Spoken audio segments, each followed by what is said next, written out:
Bonjour à tous, bonjour à toutes. Aujourd'hui, j'ai envie de vous parler des 4 niveaux de confrontation au réel et surtout pourquoi comprendre vos blocages, ça ne suffit pas. Il y a un phénomène que j'observe de manière de plus en plus systématique et régulière dans les accompagnements, notamment chez les entrepreneurs et les personnes qui sont engagées dans un travail sur elles-mêmes. Vous savez, ces personnes qui veulent devenir la meilleure version d'elles-mêmes.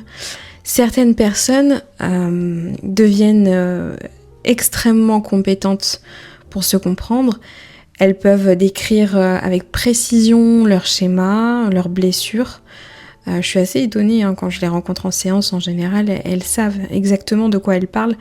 Leurs mécanismes de défense, leurs traumas, leur loyauté familiale. Toujours et encore, voilà. Donc, elles maîtrisent un vocabulaire psychologique qui est impressionnant. Parfois même, je pense, sans comprendre réellement ce qu'elles disent. Pourtant, leur vie concrète, elle évolue très très peu. Et c'est ici que naît un paradoxe intéressant, c'est que plus la compréhension, elle augmente, plus l'écart avec le réel, lui, il persiste. Dans les sciences cognitives, ce phénomène, il est connu. On parle souvent de dissociation entre connaissance déclarative et connaissance procéduriale. Autrement dit, savoir expliquer une chose ne signifie pas être capable de la faire. On comprend parfaitement le principe du changement sans que le comportement change nécessairement. Et ça ouvre une question beaucoup plus inconfortable, qui est la suivante, je dirais, et si à un certain niveau, la compréhension devenait une stratégie sophistiquée, élégante, d'évitement de l'action? Je pense que c'est une bonne question. Un cas très fréquent que je rencontre, je vais vous donner un exemple qui est concret, qui est issu d'un de mes accompagnements. On a une jeune femme, à peu près 34 ans, qui est entrepreneur dans le bien-être. Elle connaît parfaitement son histoire, sa peur de l'abandon, ses schémas de suradaptation, ses difficultés à poser des limites. Elle peut aussi en parler avec une grande clarté, on en a souvent des discussions. Elle a un vrai plaisir de le partager et elle a fait plusieurs stages, elle, en développement personnel. Elle a lu, elle a compris, elle a analysé, pourtant elle n'augmente pas ses tarifs dans l'accompagnement. Elle évite les relances commerciales, son chiffre d'affaires il stagne depuis 3 ans. Et ça, c'est pas un cas exceptionnel, c'est un cas que je rencontre très souvent sur le marché et je dirais que c'est un archétype. La limite centrale, je dirais ici que c'est la confusion entre la compréhension et la transformation. La plupart des approches de développement personnel reposent implicitement sur une hypothèse. Si je comprends mieux mes mécanismes internes, alors je vais changer. Or, cette hypothèse, elle est incomplète. La transformation humaine ne dépend pas uniquement du niveau de conscience. Elle dépend de plusieurs systèmes simultanés. Et c'est souvent leur désalignement qui crée le blocage. On peut donc décomposer la transformation en 4 niveaux distincts. Alors, le premier niveau, je dirais que c'est la conscience, donc la réalité intérieure. C'est la capacité à percevoir ses propres schémas internes. Neuroscientifiquement, ça correspond à une activité accrue des réseaux du monitoring interne, notamment dans le cortex préfrontal médian. C'est le niveau de la lucidité. Mais il existe un piège connu en psychologie clinique, c'est la surintellectualisation. On observe, on analyse, on explique, mais on reste immobile. Et c'est souvent ici que les personnes bloquées arrivent dans mes accompagnements après être passées par du développement personnel. Et c'est ici que le développement personnel s'arrête. Donc, le niveau psychologique, il y a aussi la réalité du système nerveux. Donc, comprendre une action ne signifie pas que le système nerveux la considère comme sûre. Lorsqu'une action est perçue comme une menace sociale, financière ou identitaire, le système d'alarme peut inhiber le passage à l'action.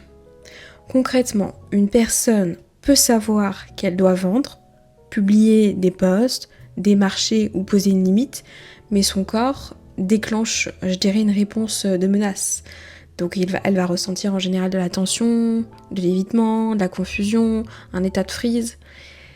Exemple typique, un entrepreneur sait qu'il doit relancer un prospect important, il a tout compris, mais il procrastine pendant 6 jours. C'est pas un problème de compréhension, c'est un problème de tolérance physiologique à l'exposition. Et je veux dire, tant qu'on n'a pas travaillé ces points-là, vous pouvez être les meilleurs, vous pouvez avoir la meilleure expertise, vous pouvez avoir le meilleur projet, en fait ça servira à rien. Le troisième niveau, je dirais que c'est le niveau structurel, donc la réalité de l'environnement. C'est un niveau qui est souvent sous-estimé dans le développement personnel classique. Les travaux de Pierre Bourdieu sur l'habitude montrent que les comportements ne sont jamais isolés du contexte social et économique. Deux individus peuvent avoir la même volonté, mais pas la même capacité d'action. Je vous donne 2 exemples de profils. Alors on peut avoir une personne qui, elle, a un réseau actif, elle a un système d'acquisition, elle a des clients bien structurés, ou alors on peut avoir une personne qui est isolée, sans visibilité, sans stratégie, dépendante de son inspiration. On leur demande pas la même chose dans le réel. Le contexte n'est pas un détail. C'est une variable de performance. Le 4e point, je dirais que c'est le niveau comportemental, donc la réalité observable. C'est le niveau le plus simple et le plus brutal. La réalité ne valide ni les intentions, ni les analyses, ni les compréhensions. Il valide uniquement le comportement répété. Dans les sciences comportementales, c'est un principe central. Le changement brutal, il repose sur la répétition et le renforcement, pas sur l'insight. Par exemple, publier une fois, c'est de la compréhension. Publier 100 fois, c'est de la transformation du système. Publier 300 fois, c'est la modification des résultats. Même logique pour la vente, pour les relances, pour créer une offre, pour tenir une discipline. Pareil. Un deuxième cas, on va prendre celui d'un consultant de 41 ans. Donc il comprend tout lui aussi, la psychologie du client, le blocage émotionnel, la stratégie de vente, mais il n'envoie pas ses propositions, il hésite constamment, il suranalyse chaque interaction. Résultat, on se retrouve avec un chiffre d'affaires qui est faible malgré son niveau de compétence qui est très très élevé. Voilà, en général, c'est des gens, quand on commence à discuter avec eux, quand ils commencent à me parler de ce qu'ils délivrent, voilà, c'est inévitable, on a besoin d'eux sur le marché. Ici, le blocage identifié, c'est le niveau 2, donc la physiologie, et aussi le niveau 4, donc le comportemental, pas de niveau 1.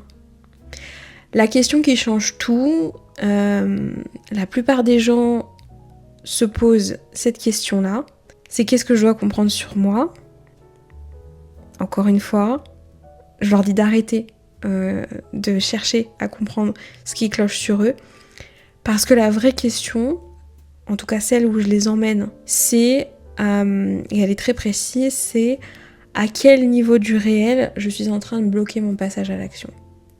Est-ce que c'est un problème de conscience ? Est-ce que c'est un problème de régulation physiologique ? Est-ce que c'est un problème de structure ou un problème de comportement ? Pour conclure, la compréhension, elle reste une étape utile, mais elle n'est pas une fin. Elle ouvre la porte, ça c'est inévitable, mais elle ne traverse rien.